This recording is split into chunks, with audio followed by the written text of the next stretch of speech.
오늘 성경 말씀은 고린도후서 2장 12절로 17절 말씀입니다. 내가 그리스도의 복음을 위하여 드로아에 이르매 주 안에서 문이 내게 열렸으되 내가 내 형제 디도를 만나지 못하므로 내 심령이 편하지 못하여 그들을 작별하고 마게도냐로 갔노라. 항상 우리를 그리스도 안에서 이기게 하시고 우리로 말미암아 각처에서 그리스도를 아는 냄새를 나타내시는 하나님께 감사하노라. 우리는 구원받는 자들에게나 망하는 자들에게나 하나님 앞에서 그리스도의 향기니 이 사람에게는 사망으로부터 사망에 이르는 냄새요 저 사람에게는 생명으로부터 생명에 이르는 냄새라. 누가 이 일을 감당하리요? 우리는 수많은 사람들처럼 하나님의 말씀을 혼잡하게 하지 아니하고 곧 순전함으로 하나님께 받은 것 같이 하나님 앞에서와 그리스도 안에서 말하노라. 아멘.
우리 갈릴리 성거대와 그리스도의 교환 찬양에 감사합니다. 고맙습니다.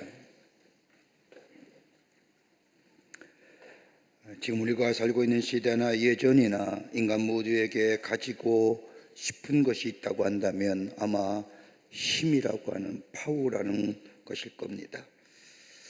힘을 갖고자 하는 마음의 내면에는 다름이 아니라 다른 사람을 지배하고자 하는 마음, 다른 소유하고자 하는 마음, 더 나아가 자신을 과시하고자 하는 마음이 그 속에 내포해 있기에 힘을 갖기를 원하고 또 숭배하는 것이 아닐까 생각이 됩니다. 우리가 힘이라고 하면 일반적으로 몇 가지 힘을 얘기할 수가 있습니다. 하나는 경제적인 힘입니다. 돈이지요. 여러분, 돈의 위력은 대단합니다. 돈이 많다는 것은 부의 상징일 뿐만 더불어 힘이 있다는 것을 얘기하게 됩니다.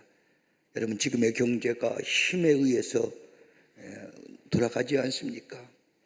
돈 많은 자가 마치 힘을, 뭐랄까, 권력을 휘두르는 것 같은 느낌에 나누고 상생하기보다는 가진 자가 더 많이 갖고자 하는 그 경제의 논리가 지금 세계의 경제의 논리 아닐까 생각이 됩니다. 두 번째는 지식의 힘입니다. 아는 것이 힘이다라고 하는 말처럼 여러분, 모르면 무능해집니다.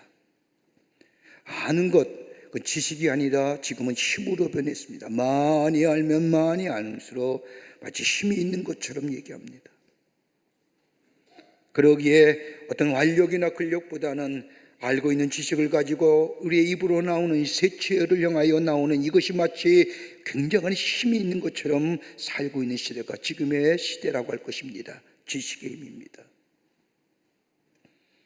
또 하나 있다고 한다면 경험의 힘입니다.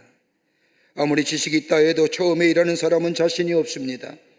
아무리 지식이 부족하다 할지라도 경험이 풍부하면 아무리 많은 배운 사람을 가르칠 수가 있습니다.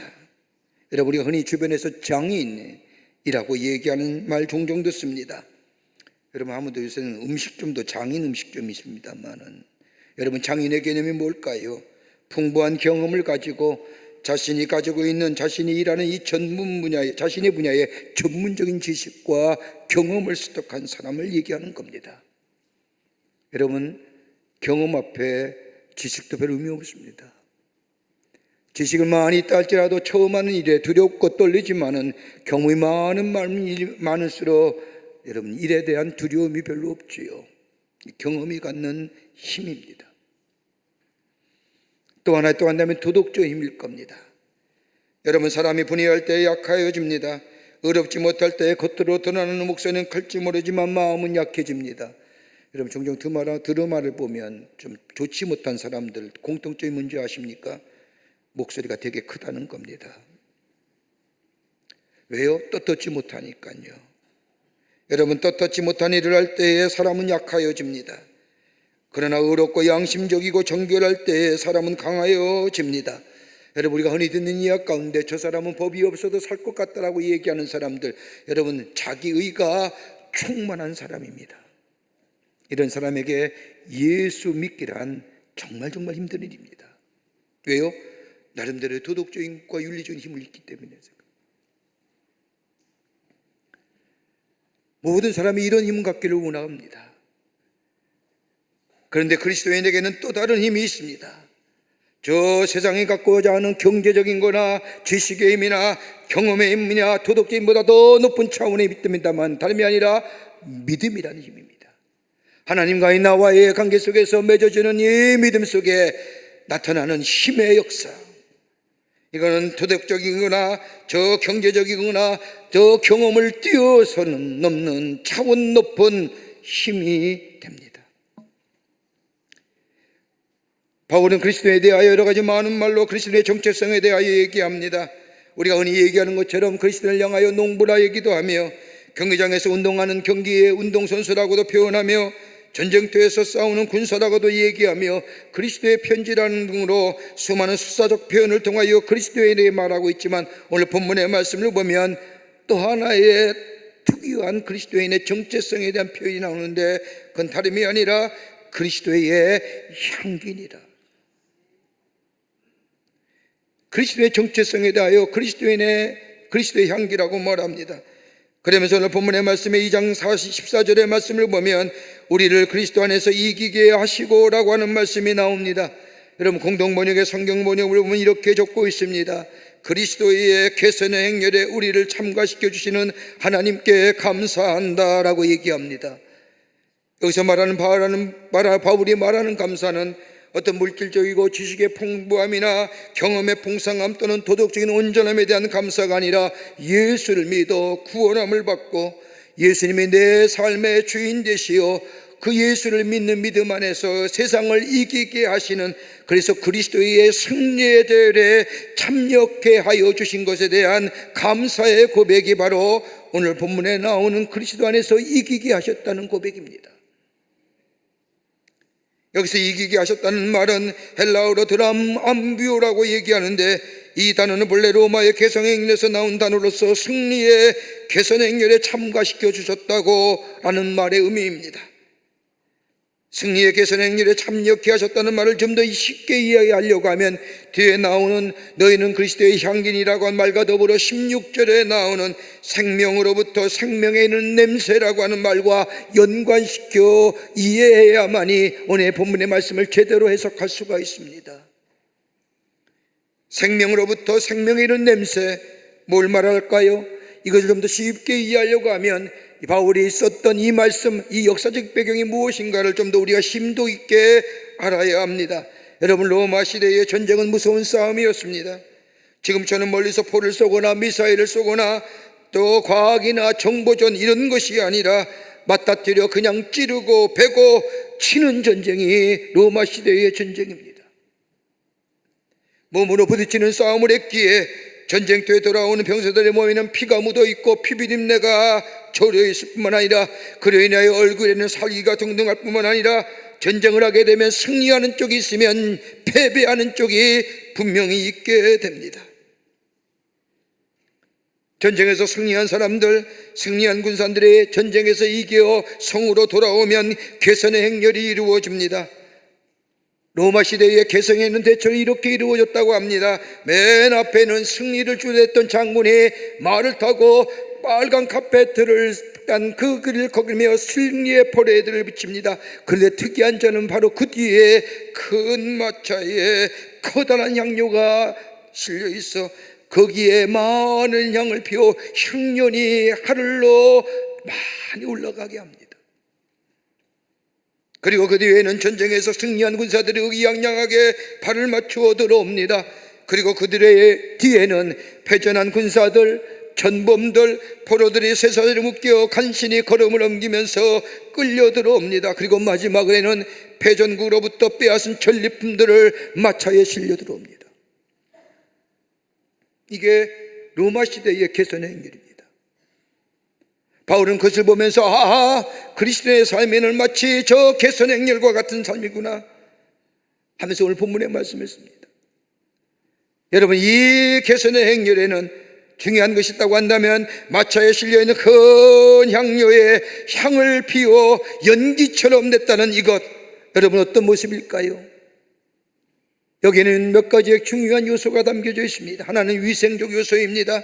싸움으로 인하여 생긴 피비린내와 더불어 승리의 행진을 하면서 향을 피워 전쟁에 참여한 군사들을 위로하는 겁니다. 그리고 죽은 병사들을 위로하고자 하는 겁니다. 피비린내를 맡으면서 살기가 올라옵니다. 미운 마음이 생깁니다. 복수심이 생깁니다. 이러한 마음을 없애기 위하여 큰 향료에 마차를 싣고 향을 피우며 향내를 피우며 들어오는 겁니다. 향유에서 향내가 올라오고 많은 사람들이 모여 환호성을 올리고 전쟁에 승리한 병사들을 환영합니다. 여러분, 향내 앞에서 기뻐하는 사람들은 이긴 사람들이요, 승리자요, 승리한 사람들과 뜻을 같이 한 사람들이 기뻐합니다. 여러분, 그 향내를 맡으면 어떨까요? 용기가 나는 겁니다. 그 향내는 생명을 이루게 합니다. 기운 어떤 사람도 이 승리의 향내를 마시며 기운이 솟아오릅니다. 생명적 역사가 일어납니다. 그것으로 끝나는 것이 아닙니다. 그와 반대로 전쟁에 패한 사람들은 향내란 죽음에 이르는 향내입니다.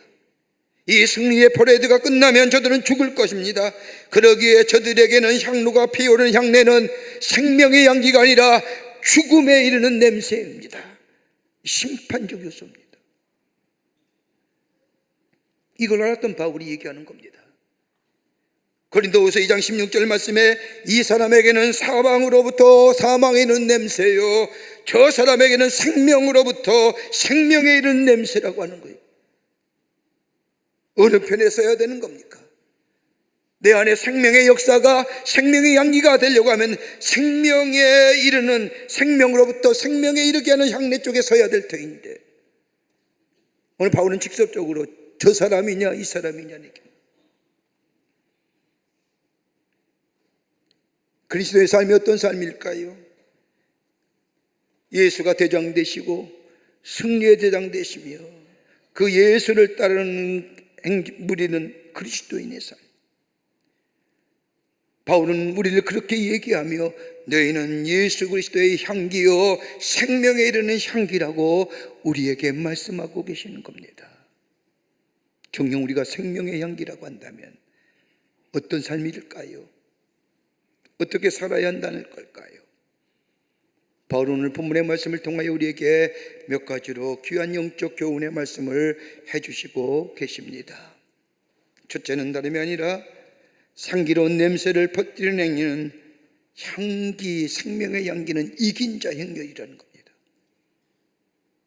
오늘 2장 14절의 말씀을 보면 우리로 그리스도 안에서 이기게 하시고, 공동 번역의 말씀을 보면 우리로 하여금 그리스도의 개선 행렬에 참여하게 하시고 라고 하는 말씀입니다. 그리스도의 개선 행렬에 참여하게 하여 주신다는 것은 다름 아니라 주님과 함께 더불어 살아가는 삶을 얘기합니다. 하나님의 신실하심을 믿는 믿음으로 주님과 함께 걸어가는 삶. 나는 약하고 쉽게 넘어질 수 있는 존재지만 예수가 내 안에 계시고 나로 하여금 그 어떤 시험도 내가 이기는 것이 아니라 예수가 내 안에 계심으로 그 시험을 이기게 하실 뿐만 아니라 이로 하여금 우리를 승리자의 개성엘에 참여시켜 해 주신다는 겁니다. 적어도 이 개선형일에 참여는 우리의 삶이라면 내 안에 생명의 향기가 있어져야 한다는 겁니다. 내 삶의 자리에 그리스도의 향기가 있어져야 된다는 겁니다. 바울은 이 모습을 어디서 찾을 수 있을까요? 바울은 이 모습을 로마서 12장의 말씀을 통하여 우리에게 구체적으로 삶의 자리에서 생명의 향기를 나타내는 삶을 얘기합니다. 여러분, 로마서 12장의 말씀에 첫 주가 어떻게 나오느냐? 박해하는 자를 저주하지 말고 축복하라고 말씀합니다. 여러분, 어떻게 나를 박해하고 나를 곤곡해 하는 사람을 축복할 수 있을까요? 이거 불가능한 일입니다. 우리가 흔히 이 얘기를 들 때마다 성경에는 그렇게 쓰여있지 않지 않습니까? 눈은 눈으로 이는 이로 해야 되지 않습니까? 여러분, 구약성서에 나오는 눈은 눈, 이는 이라고 하는 이 말씀은 다름이 아니라 공동체의 정의와 공정을 이루기 위해서 주신 하나님의 심판적 성격이 담겨있는 말씀입니다. 공동체를 유지하기 위해서. 그 개인의 삶에서는 적용되는 부분이 아닙니다. 그래서 우리가 당한 만큼 갚아줘야 된다고 얘기하는 것은 성경의 정신이 아니요 예수 그리스도의 정신이 아닙니다. 바울은 오히려 박해하는 자를 저주하지 말고 축복하라고 말씀을 뿐만 아니라 12장 21절에 와서는 악에게 지지 말고 손으로 악을 이기라고 말씀합니다. 여러분, 악한 사건이나 악한 사람 때문에 악해지지 말라는 겁니다. 여러분, 사탄의 전략은 인간에게 악한 걸로 보여주고 악한 것을 체험케 함으로써 사람으로 하여금 악에 빠지도록 하는 것, 더 나아가 악에 대하여 아무런 느낌을 가지지 못하게 만드는 거예요. 그러니까 내가 하는 일이 악한 것인 줄 모르고 하는 겁니다.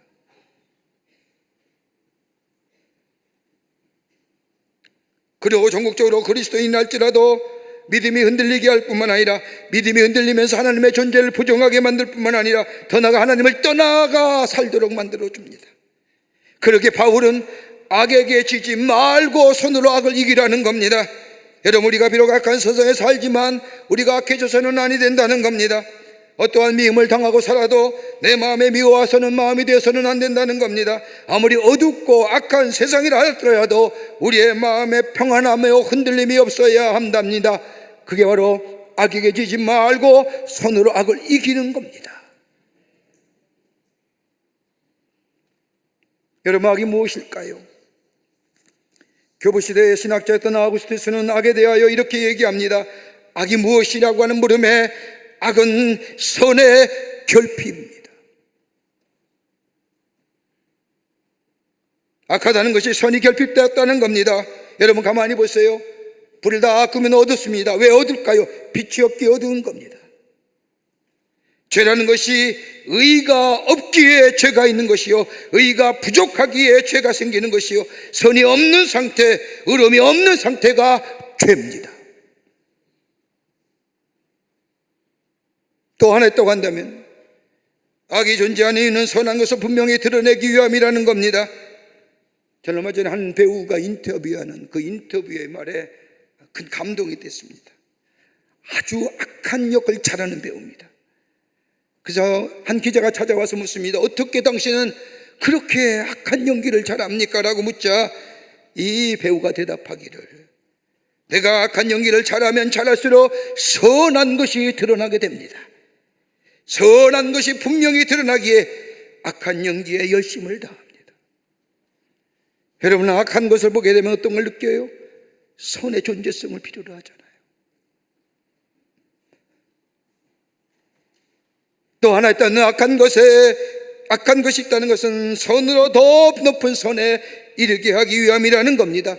그러면서 아우구스티스는 말하기를, 천사는 직접적으로 하나님 앞에 영광을 돌리지만은 사탄은 간접적으로 하나님 앞에 영광을 돌린다. 하나님의 놀라운 능력과 지혜 그리고 초월적인 역사에서 볼 때는 악은 선을 더 높은 선으로, 의를 더 높은 의로운 것으로 나타내기 위함이라는 겁니다. 여러분 역사를 보십시오. 그렇지 않습니까? 인류의 역사가 그 얘기라는 겁니다. 그러기에 바울은 얘기합니다. 너희가 정령 생명의 양기 예수 그리스도의 승리되사 되시는 예수 그리스도를 따르는 생명의 양기라고 한다면 악에게 지지 말라는 겁니다. 선을 가지고 악을 이기라는 겁니다.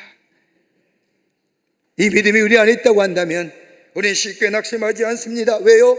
우리 하나님은 종국적으로 선을 이루시는 하나님이기 때문에. 그러기에 내가 비록 고통을 당한다 할지라도, 내가 어려움이 있다 할지라도 내 신앙적 자리를 지키며 내 신앙적 본분을 게을리지 않습니다. 내가 지녀야 할 하나님의 사랑, 내가 가져야 할 하나님의 믿음, 내가 가져야 할 하나님의 소망, 이거 굳건히 잡으며 내 믿음의 경주의 길을 꿋꿋하게 걸어가며 내 안에 생명의 향기를 품어내는 자의 삶, 이게 바로 예수 믿는 자의 삶이에요. 악에게 지지 말고 선으로 악을 이기라는 말씀, 어떤 경우를 만나든지 우리의 마음이 평온해야 됩니다. 왜요? 하나님이 우리와 함께 하실 뿐만 아니라 우리 하나님은 합력하여 선을 이루어주시는 하나님이시기에 그 믿음이 우리 안에 있게 될 때에 우리는 악에 넘어지지 아니하고 악에 주지 아니하고 하나님이 주시는 평안함과 더불어 기쁨이 넘쳐난 예수 그리스도를 따르는 생명의 역사를 누리며 사는 생명의 향기를 드러내며 또 증거하는 하나님의 백성의 삶으로 살아가게 되는 줄 믿습니다. 두 번째는 생명의 향기는 모든 시련을 통과한 자들의 행렬이라는 겁니다. 모든 시련을 통과하는 겁니다. 승리의 선의 행렬에 참여한 사람은 전쟁터에서 죽음의 시련, 모든 공포와 두려움의 고통을 이긴 자들입니다. 여러분, 전쟁터에서 그 참혹성, 그 참담함, 죽음 앞에 두려움, 언제 죽을지 모르는 시시각각 다가오는 죽음의 어두운 그림자, 여러분 그걸 이긴다는 것이 보통 쉬운 일이 아닙니다. 보통 어려운 일입니다. 그걸 이긴 자입니다. 여러분, 우리 그리스도인의 궁극적 신앙의 목적이 뭘까요? 이 땅에서 잘 살고 잘 먹고 잘 되는 삶이 우리의 신앙의 생활의 목적이라면 우리 기독교만큼 천박한 종교는 없을 겁니다. 그것이 답니까? 우리가 믿는 믿음이 이 땅에 잘 먹고 잘 살고 편안한 삶, 내 자녀들이 잘 되고 내 가정이 잘 되는 것이 내 삶의 신앙의 목적이란다면 우리만큼 다른 종교와 같은 종교가 천박한 종교입니다.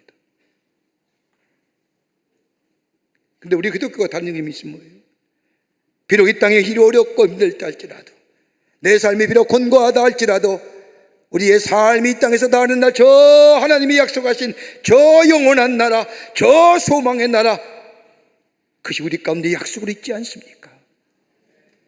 그러게 요한계시록 7장의 말씀을 보면 구원받은 우리가 어린 양 앞에서 흰 두루마기를 입고 종려나무 가지를 흔들며 찬양하는 장면이 나옵니다. 요한계시록을 쓴 저자인 요한이 천사에게 묻습니다. 저 사람들이 누구입니까? 그러자 말합니다. 저 사람들은 거룩한 날을 겪어낸 사람들이고 그들은 어린 양의 피로 자기의 두루마기를 빨아서 희귀한 사람들이라. 여러분, 우리가 주홍 같은 빛, 예수 그리스도의 십자가의 보혈로 깨끗게 되고 정결게 되어 우리 안에 저 하늘나라의 소망을 가진 자, 이 땅이 내 집이 아니요 저 영원한 나라, 주께서 약속하신 저 하나님 나라가 내 집이요 내 영원한 집이요. 여러분, 이 소망이 있으면 지금 당하는 고난과 지금 당하는 어려움과 지금 당하는 환난은 능히 이겨내는 역사가 있게 될 줄 믿습니다. 여러분, 사도행전 16장 16절과 이 40절의 말씀을 보십시오.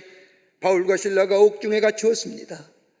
저 마게도네의 선교의 천문을 연 빌립보에 저 루디아라고 하는 자주장사를 회개시켜 예수 믿고 세례받게 한 후에 저 길거리에 가서 귀신 들린 자를 통하여 돈벌이 하던 그 소녀, 그 귀신 들린 소녀를 고쳐주었던 일 때문에 사회적인 분기를 물러냈다는 이유로 저 빌립보 옥중에 갇힙니다. 착고가 채워졌습니다. 쇠고랑이 채워졌습니다. 그럼에도 불구하고 바울과 실라는 하나님을 향하여 찬송하며 기도합니다. 여러분, 왜 찬송하며 기도했을까요? 옥문이 열려지길 기도했을까요? 하나님은 빨리 나가게 해달라고 기도했을까요? 옥문이 갑자기 무너지는 역사가 있게 해달라고 그거 기도 아닐 겁니다. 바울이 기도했던 것은 단 한 가지입니다. 내가 예수를 핍박하던 자로 예수 믿어 구원받아 부활의 주님을 만난 후에 예수 전하는 자가 되었는데, 오늘 복음을 전하다가 첫 선교회 가문인 이 빌립보에서 예수로 인하여 잡혀서 옥에 갇히고 착고가 채워지고 쇠고랑이 채워지며 죽을 날이 멀지 않았다는 것, 나 같은 사람도 하나님이 저 하순교자의 반열에 세워주신 그 놀라운 은혜를 생각하니 입에서 뭐예요? 찬송이 나오는 겁니다. 하나님 감사합니다. 나 같은 자도 순교자의 반열에 서게 하심에 감사합니다. 왜 기도했을까요? 이 믿음 편치 않게 해 주시옵소서. 이 소망이 내게 약해지지 않게 하여 주시옵소서. 이 소망 가지고 지금의 어려움을 능히 이겨 감당케 하여 주시옵소서라고 기도합니다. 이 믿음이 우리 안에 있냐 말이에요. 올해가 선교 140주년이 됩니다. 1885년에 가장 어려웠던 시대에, 가장 절망의 시대에, 빛이 보이지 않는 이 땅에 복음의 역사가 시작함으로 빛의 역사와 더불어 절망의 시기 바뀌어 소망이, 새로운 아버지 하나님의 놀라운 역사 가운데 복음의 전파의 역사가 가져온 이 140년 전의 일, 하나님 나라의 사상을 통하여 자유와 평등과 평화를 처음 듣게 된 이 땅의 백성들. 그런데 하나님이 이 땅에 복음의 역사를 열기 전에 먼저 하나님이 하신 일들이 있었습니다. 그 일이 뭐냐 하면 이수정이라는 사람을 통하여 복음의 문을 열게 하셨습니다. 이수정은 다름이 아니라 1882년 이모군란이 일어날 때에 민비를 구출하는데 공을 세웠습니다. 그래서 그 공을 인정하여 고종이 그에게 뭘 원하냐고 할 때에 이수정이 일본 유학을 요청합니다. 고종 황제가 벼슬을 주겠다고 했지만 일본의 신문물을 배우고 싶다는 이수정의 말에 고종 황제는 그를 일본 유학을 떠나게 합니다. 일본 유학생으로 4년을 머문 동안 하나님은 그에게 놀라운 일들을 행하셨습니다. 우선 일본의 농업자였던 추다센을 만나게 하셨습니다. 농업 기술을 배울 목적이었습니다. 근데 이 추다센이 예수 믿는 사람입니다. 그에게 복음을 전해줍니다. 그리고 이수정은 복음을 받아들이고 한문 성경을 읽기 시작합니다. 일본에 체류한 지 7개월 만에 이수정은 예수 믿기로 결심합니다. 그리고 지다센 선생의 소개로 당시에 일본의 선교사로 와 있던 조지 낙스라는 선교사에게 세례를 받습니다. 그리고 5월 11일 동경에서 개최된 전국 기독교 친목대회 최초로 한국어로 기도합니다. 그 전에 누가 있었느냐? 일본의 신학자였던 우츠무라 간조가 있었습니다. 한국말을 이해하지 못하지만 이수종의 성령에 충만한 기도가 이 우츠무라 간조의 마음을 움직입니다. 우와! 이어서 그는 헨리 투미스라는 선교사의 권유와 도움으로 인하여 한문 성경을 한글로 번역하는 작업을 하게 됩니다. 성경을 번역하면서 그는 행복과 더불어 감동과 은혜를 받습니다. 그리고 이 복음이 빨리 조국 조선에 전해지기를 열망하며 미국의 그리스도인에게 뿐만 아니라 일본에 사는 그리스도인에게 빨리 조선반도에 선교사를 보내달라는 편지를 선교사 잡지인 저 미션을 리뷰란 잡지에 싣습니다. 여러분 기억하세요. 이 글을 읽은 사람이 그리고 감동받은 사람이 두 사람인데 미국에서 조선 선교사로 창원합니다. 그 사람이 누구요? 아펜젤라와 언더우드입니다.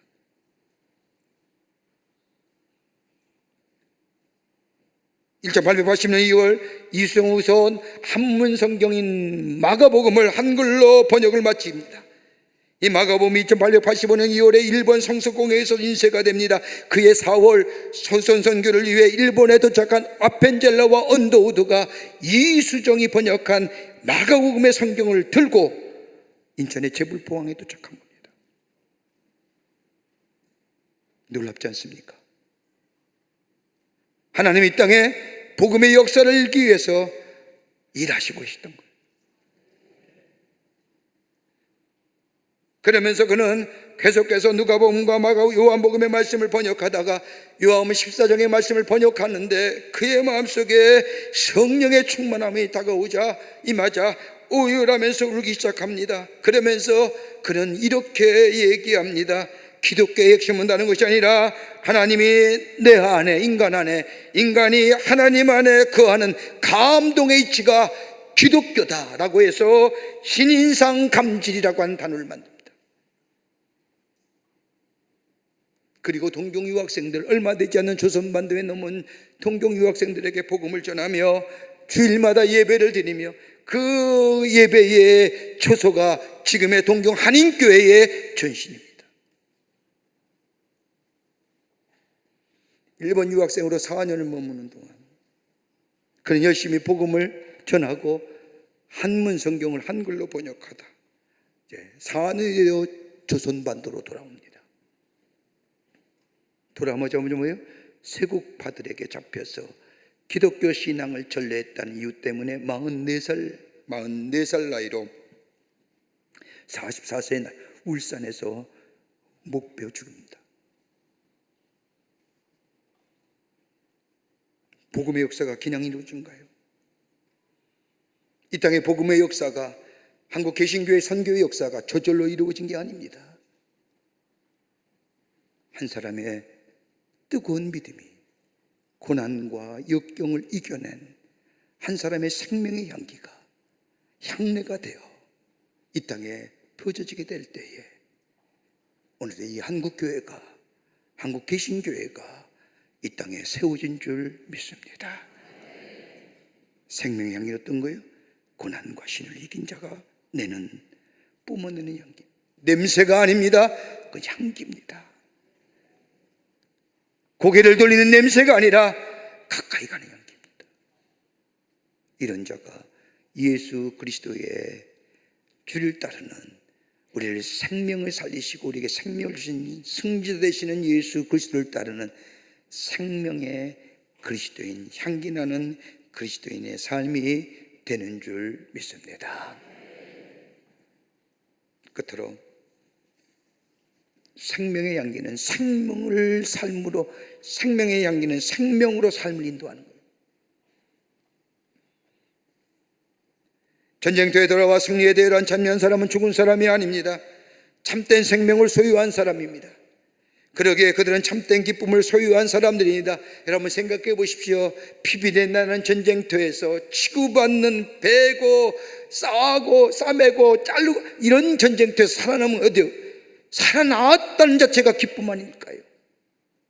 그 기쁨이 보통 기쁨일까요? 참된 기쁨 아닐까요?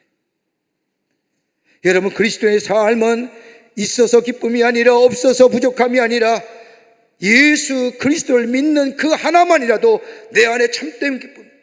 저 바울이 얘기한 것처럼 내가 연약할 때에도, 내가 예수를 모른다고 비날 때에도, 예수를 원수 삼을 때에도 하나님의 사랑이 여전히 나에게 함께 하시어 나를 구원하시고 종래 나를 하나님의 사람을 세워주셨던 그 하나님의 놀라운 은혜와 사랑이, 변함이 없는 신실하신 사랑, 나를 새롭게 한.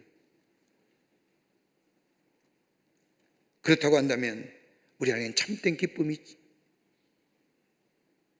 썩어지지 않을 기쁨이. 옛날에는 저 냄새나는 것이었지만 지금 향내나는 삶으로, 저 예전에는 죽음의 자리였지만 생명의 사람. 그러게 오늘 고린도후서 2장 16절 말씀에 이 사람에게는 사망을 쫓아 사망에 이르는 냄새요, 저 사람에게는 생명으로 쫓아 생명으로 이르는 냄새라. 누가 이것을 감당하리요? 라고 하느니, 적어도 바울의 이 말은 너희가 예수 그리스도인이라여 생명으로 옮기어 생명의 향기를 나는 삶이란다면 너의 삶이 다른 사람을 살리는 삶이 되어야 되지 않겠느냐라고 하는, 오늘 그 말씀하시는 겁니다. 나만 냄새가 뿜뿜뿜 나는 게 아니라, 여러분 좋은 냄새 맡으면 어떨까요? 기쁘잖아요. 좋은 냄새 나면 뭐예요? 따라가잖아요.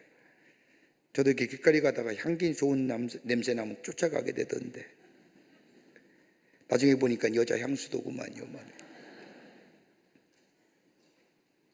냄새는 뭐예요? 피하게 되잖아요. 냄새는 꺼려하게 되잖아요. 우리를 향하여 향기라는 겁니다. 누구요? 예수 그리스도의 향기예요. 내 안에 구원의 감격이 있습니다. 하늘나라의 소망이 있습니다. 주님이 내 안에 계십니다. 나를 매일매일 새롭게 하여 주십니다. 이 향기를 가지고 다른 사람을 살리는 향기, 생명의 향기. 이 생명 향기는 진짜, 이런 사람에게는 한결같습니다. 감정에 치우치지 않습니다. 경제나 지식이나 경험이나 도덕적 견해에 따라나 숭상하는 삶이 아니라 하나님의 은혜를 구하며 그 은혜가 나를 매일매일 새롭게 하며 겸손한 믿음의 자리에서 내 안에 지속적으로 향기, 생명의 향기가 뿜뿜뿜뿜 솟아나는, 그래서 그 향기를 맡는 자마다 소생케 하는 역사. 이게 바로 오늘 바울이 너희는 예수 그리스도의 향기니라, 그것도 생명의 향기니라.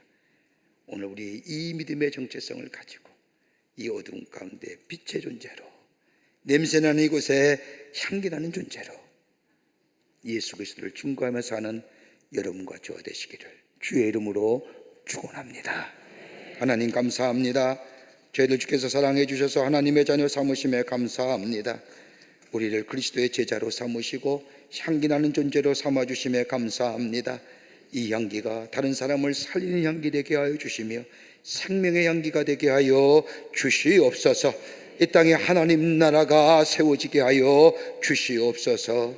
예수님의 이름으로 기도하옵나이다. 아멘. 지금은 우리 주 예수 그리스도의 크신 은혜와 하나님 아버지의 한량없으신 사랑하심과 성령님의 인도하심이 거룩한 주의 날, 주의 전에 올라와 마음과 정성을 모아 하나님 앞에 예배하며 주신 말씀 마음에 새기고 이 땅에서 생명의 향기를 품품내며 생명을 살리는 하나님의 사람으로 살아 하나님의 영광을 드러내기로 결단하고 저 세상을 향하여 나아가는 당신의 거룩한 백성들과 우리 모든 광림의 권속들을 위해 주께서 지금으로부터 영원토록 함께 하시기를 간절히 축원하옵나이다. 아멘. 조시나 나는 조시나 나는 참 조신 나의 하나님